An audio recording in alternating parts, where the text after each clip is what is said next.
She is from the RAINN Speakers, she's a RAINN Speakers Bureau member.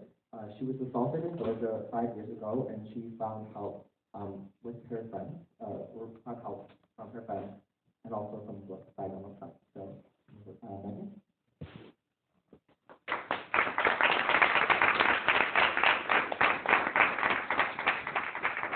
Megan.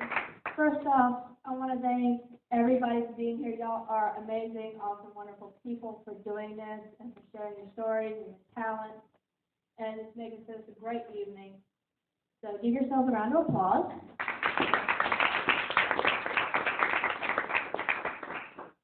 As was already mentioned, I was raped 5 years ago in Georgia. I was a college student at the time, just doing my job. Went to a guy's house, trying to sell some stuff for my job, my boss, and he decided to take it to other things.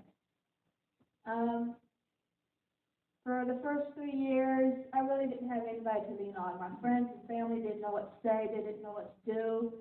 They didn't know how to approach the subject. So I was on my own for about 3 years, and then I came to New York. Started going to Trump Tower, started hanging out there. I met the doorman named Alvin. He was really cool. He was a lot of fun. We had to go loud. And I got a job at Century 21 department stores. 2 months after I started working there, I had a flashback. Flashback triggered a panic attack that had to pull me out. The managers, up to that point, I thought they were awesome, they're cool, but I thought they were going to scam me. I was told never let your managers know what had happened to you.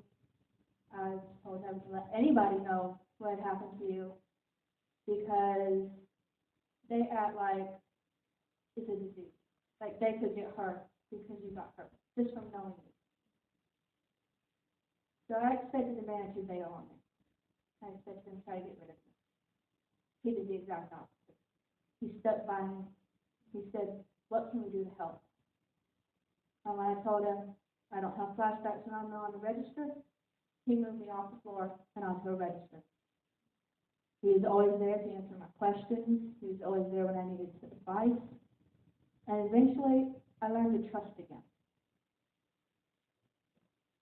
And I became better friends with Alvin at Trump Tower. I became friends with Robin, also at Trump Tower. And these 3 guys have been amazing friends to me the past couple of years. And they've been awesome. I've cried on Alvin's shoulder a couple of times. And if he were here, he'd tell you, yeah, I cried on his shoulder. Even though he's like 6 foot, so it's more like his stomach.